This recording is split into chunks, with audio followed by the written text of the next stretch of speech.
स्वागत है बच्चों। ये पाठ भारत में राष्ट्रवाद। जिसने नहीं पढ़ा समझिए वो अपना आधा लाइफ बर्बाद कर लिया एग्जाम का। पहला पाठ हम आपको पढ़ा चुके हैं जिसमें 10 को टॉपिक पढ़ाए थे और आज हम लोग दूसरा पाठ लेकर आए हैं। जो ये नहीं पढ़ा समझिए उसका जिंदगी पूरा जियान है। आधा नहीं पढ़ा तो आधा जियान है, दूसरा भाग नहीं पढ़ा तो पूरा जियान है। और इसके बाद हम इसके बावजूद तीसरा पाठ रामबाण साबित होगा। तो इससे पहले जो है 2 बाण मार चुके हैं, यानी पहला पाठ पढ़ा चुके हैं और दूसरा बाण आज मार रहे हैं। यानी रंपा विद्रोह क्या था यहाँ से आज शुरू करेंगे। इससे पिछला अगर वीडियो आप नहीं देखे हैं तो प्लेलिस्ट में चले जाइए बच्चे, हिस्ट्री के प्लेलिस्ट में जा करके एक लाइन से सब पाठ का तैयारी करिए दंदना के। अब परीक्षा में नंबर लाइए एकदम। पहला आज का टॉपिक है रंपा विद्रोह। रंपा सबसे पहले इसमें याद रखना है, उस आदमी का नाम याद रखना है, अल्लू अर्जुन था उसका नाम। ठीक है, आपको सबसे पहले इतना याद रखना है इस विद्रोह के बारे में। ये विद्रोह जो था 1916 ईस्वी में हुआ था। ठीक है, आंध्र प्रदेश में हुआ था, आदिवासी के द्वारा हुआ था। 3 बात पहले सोच लीजिए। 1916 ईस्वी में हुआ था, आंध्र प्रदेश में हुआ था, आदिवासियों द्वारा हुआ था, अंग्रेज के खिलाफ हुआ था। 4 बात से एक लाइन। 1916 में हुआ था, आंध्र प्रदेश में हुआ था, आदिवासियों के द्वारा हुआ था, अंग्रेज के खिलाफ हुआ था। सरकार ने आदिवासी के जंगल में जाने और लकड़ी काटने पर रोक लगा दिया था। आदिवासी का जीवन जंगल में, जंगले में मंगल करके जीवन जीता और उसी को रोक लगा दिया था अंग्रेज सरकार की, तू जंगल में नहीं जाएगा। जिसके कारण विरोध में उन्होंने यह क्या किया, तो आंदोलन चलाया था जिसका नाम क्या पड़ा, तो रंपा विद्रोह पड़ा। पहला टॉपिक एकदम शानदार तरीका से बता दिए हैं। नहीं समझ में आए दोबारा 3 बार 4 बार 18-20 मिनट का वीडियो होता है, 4 बार 5 बार देखिए, एकदम दोस्तों से शेयर करिए। एक सब तैयारी पहली बार यूट्यूब पर। अगला क्वेश्चन देखिए आपको क्या है कि दांडी यात्रा का क्या उद्देश्य था। देखिए सबसे पहले आप बताइए कि अपना सब जो खाते हैं खाना, उसमें सबसे इंपॉर्टेंट चीज क्या होता है। बोलिए सर जी, नमक होता है। नमक होता है। अब आप बताइए हमको एक बात बताइए, अगर नून आप खा रहे हैं और नून बनाने पर अगर टैक्स लगा दिया जाए तो बताइए इससे बढ़ का कोई होगा गुना। तो अंग्रेज जो था नमक पर भी जो है टैक्स लगा दिया था। तो याद रखिएगा, आपको पूछेगा तो कहिएगा कि महात्मा गांधी ने 12 मार्च 1930 से लेकर 6 अप्रैल 1930 तक, 12 मार्च से 12 अप्रैल 1 महीना होता है ना जी, 24 दिन हुआ लगभग, है ना।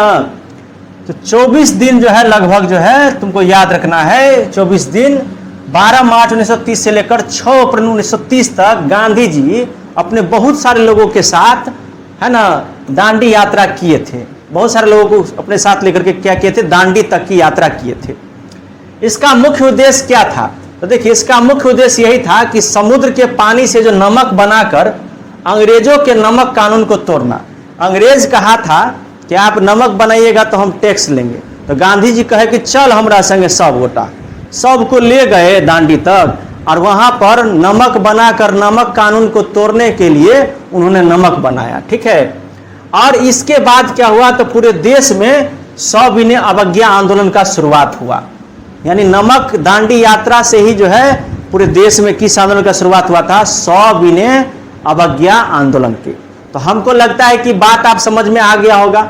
यात्रा कब से कब किए, पहला बात उद्देश्य क्या था, दूसरा बात इससे क्या कौन सा आंदोलन जन्म लिया, तो सविनय अवज्ञा आंदोलन। ऐसे दिमाग में सेट करिए बात सबको, तब जाके लिखाएगा। दूसरा प्रश्न भी खत्म हो गया।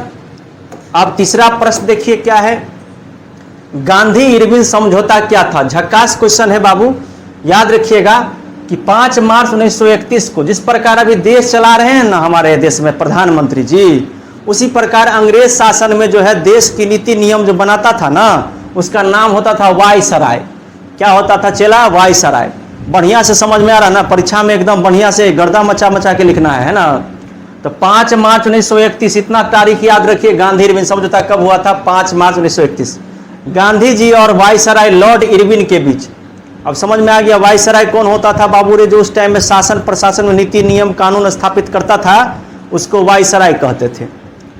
तो 5 मार्च 1931 को गांधी जी और अंग्रेज के लॉर्ड इरविन के बीच में दिल्ली में एगो बैठक हुआ, यानी समझौता हुआ। ठीक है, गांधी जी के बीच में और लॉर्ड इरविन के बीच में 5 मार्च 1931 को दिल्ली में एगो समझौता हुआ। ठीक है, इस बात को याद रखिएगा। इसके तहत गांधी जी ने सविनय अवज्ञा आंदोलन को रोक दिया।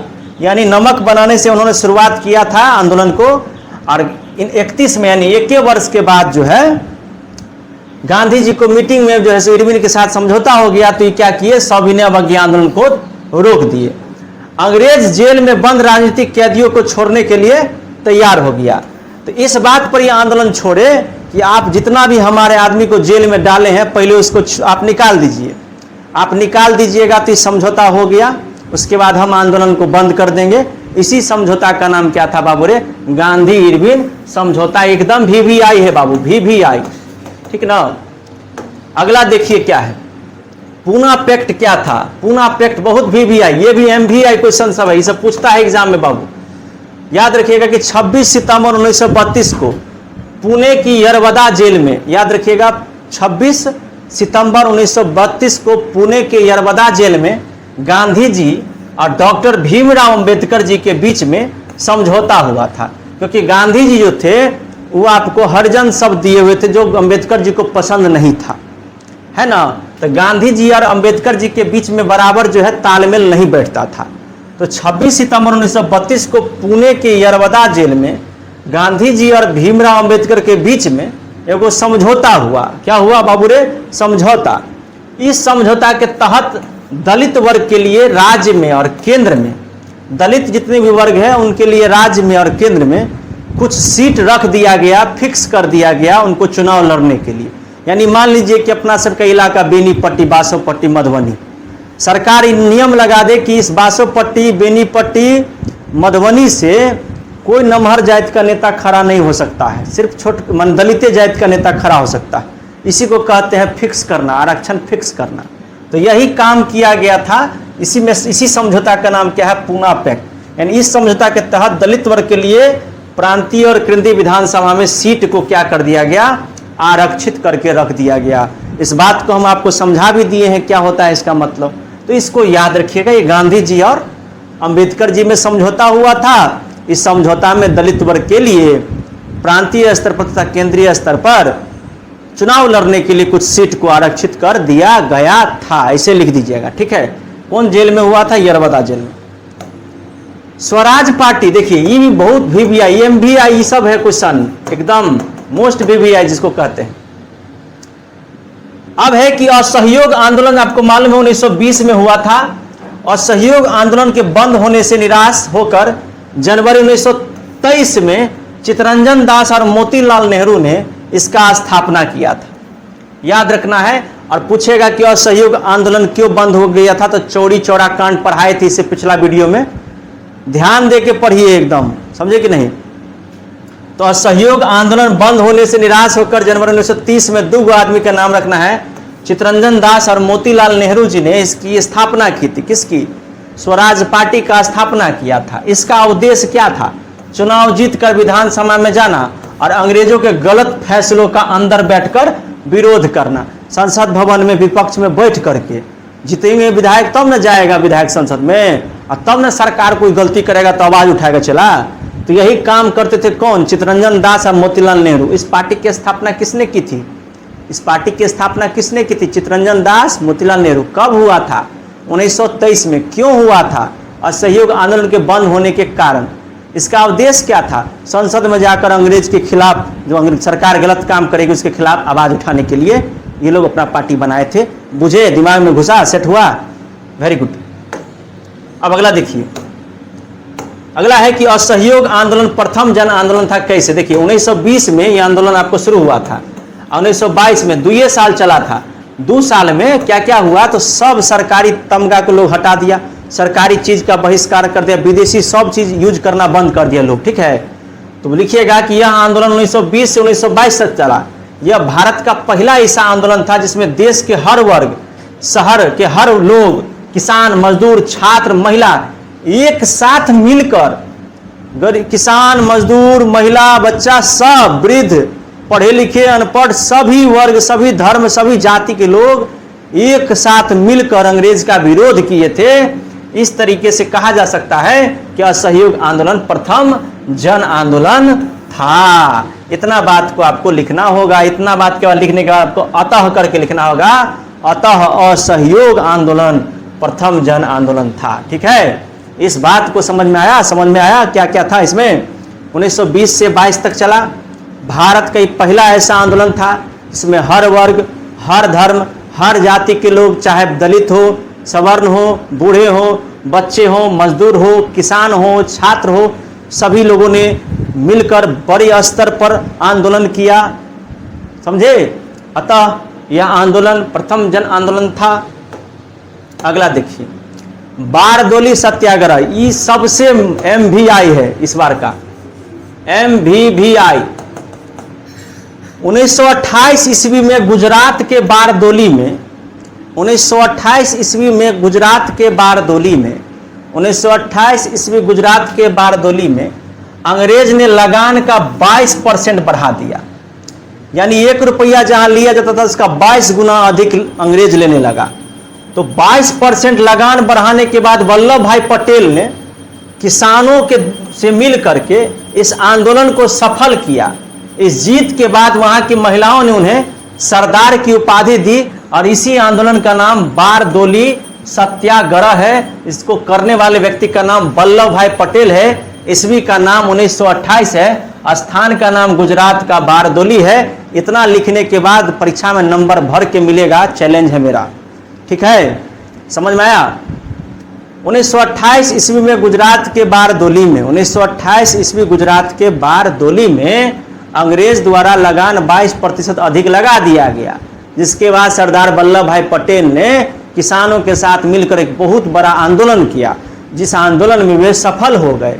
इसी आंदोलन का नाम बारदोली सत्याग्रह है। इसके बाद महिलाओं ने उन्हें सरदार की उपाधि दी, इसलिए वल्लभ भाई पटेल जी को सरदार वल्लभ भाई पटेल के नाम से जाना जाता है, ठीक है। प्रथम विश्व युद्ध का भारतीय राष्ट्रीय आंदोलन पर क्या प्रभाव पड़ा। पहला विश्व युद्ध जो हुआ था आपको मालूम होगा 1914 में हुआ था और 1918 तक चला था, 4 साल का युद्ध था। इसमें क्या हुआ कि प्रथम विश्व युद्ध जो खत्म हुआ तो अंग्रेज कहा था भारतीय लोगों को कि आप लोग हमारा साथ दीजिए, हम आपको आपका भारत दे देंगे। देखिए कितना ठगा था अंग्रेज। तो प्रथम जब ये युद्ध होता है तो युद्ध में क्या होता है, पूरा देश तहस नहस हो जाता है, चला पूरा देश दुनिया सब तहस नहस हो जाता है। जब तहस नहस पूरा देश हो जाता है तो क्या होता है, देश में टैक्स बढ़ने लगता है, महंगाई बढ़ जाती है और महंगाई बढ़ने के बाद क्या होता है, गांव से युवाओं का जबरदस्ती सेना में भर्ती किया गया। भारतीयों में अंग्रेजों के खिलाफ गुस्सा भर गया और राष्ट्रीय आंदोलन जो है तेज हो गया। तो प्रथम विश्व युद्ध के बाद क्या हुआ, तो बोलिएगा प्रथम विश्व युद्ध के बाद सर जी टैक्स बढ़ गया, महंगाई बढ़ गया, गांव से युवाओं को जबरदस्ती सेना में भर्ती किया गया। जबरदस्ती, अभी लोग सेना में जाना चाहता है तो यूं नहीं होता है, उस टाइम में सेना में जबरदस्ती भर्ती किया गया। कौन कर रहा था, अंग्रेज। चलो जाओ गोली खाओ, बताओ कोनो बात हुआ। इस तरीका से भारत में अंग्रेजों के खिलाफ भारतीयों के अंदर गुस्सा भर गया और राष्ट्र का आंदोलन और तेज होने लगा। ये क्वेश्चन MVVI हम कर देते हैं। देखिए MVVI, सारा क्वेश्चन MVVI, 2 सीटिंग होता है ना, इसलिए। अब देखिए 9वां क्वेश्चन देखिए, नेहरू रिपोर्ट क्या था। ये बहुत ही VVI है। ये अंग्रेज की संविधान बनाने की चुनौती को स्वीकार करते हुए अंग्रेज कह रहा था कि जो हमने बना दिया वही बना रहेगा, लेकिन नेहरू जी कहे नहीं, देश हमार, आदमी हमारा, संविधान हमारा, हम अपना शक्ति से अपना बनाना चाहते हैं। अंग्रेज की संविधान बनाने की चुनौती को स्वीकार करके 1928 में मोतीलाल नेहरू की अध्यक्षता में भारत के भावी भविष्य के संविधान का एक नया खाका तैयार किया गया, जिसे नेहरू रिपोर्ट कहा जाता है। यानी भारत का एक नया संविधान बनाने का एक रिपोर्ट नेहरू जी के द्वारा तैयार किया गया था, जिसको नेहरू रिपोर्ट कहा जाता है। कब, तो 1928 में। ये सिंपल क्वेश्चन है, इसको आराम से याद कर लीजिएगा। अब ये देखिए, ये तो और गजब का क्वेश्चन है। इसमें हम लगाते हैं MVVV, very very very very very very very very very very very important, MVVVI का है कि मोपला विद्रोह है। देखिए 1921 में केरल में, बहुत इंटरेस्टेड क्वेश्चन है। 1921 में केरल में मालाबार तट पर, कहां पे बाबू रे, मालाबार तट पर स्थानीय मोपला यानी मुस्लिम किसानों ने जमींदारों और अंग्रेजों के अत्याचारों के खिलाफ हिंसक विद्रोह किया था। कहां पे हुआ था मोपला, याद रखिएगा, केरल में। कहां पे हुआ, केरल में।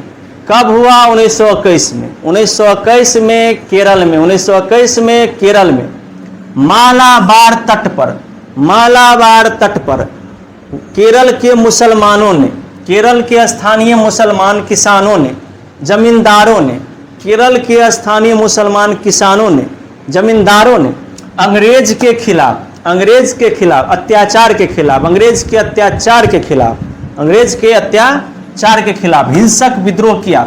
एक बार देख रहे हैं, दोबारा जब देखिएगा तो पीछे पीछे बोल बोल के देखिएगा, कलम की कसम। अत्याचारों के खिलाफ हिंसक विद्रोह किया। इसके मुख्य नेता अली मुसलियार थे, अली मुसलियार थे, जिसे बाद में अंग्रेजों ने क्या कर दिया, दबा दिया और यह आंदोलन खत्म हो गया। इसको याद रखना है। और 10 पढ़ा दिए हैं, प्ले लिस्ट में जाइए, सब पाठ का एक लाइन से तैयारी है। 7 गो पाठ है, 10 गो 12 गो वीडियो में पूरा 7 पाठ खत्म। तैयारी करिए जमकर। धन्यवाद।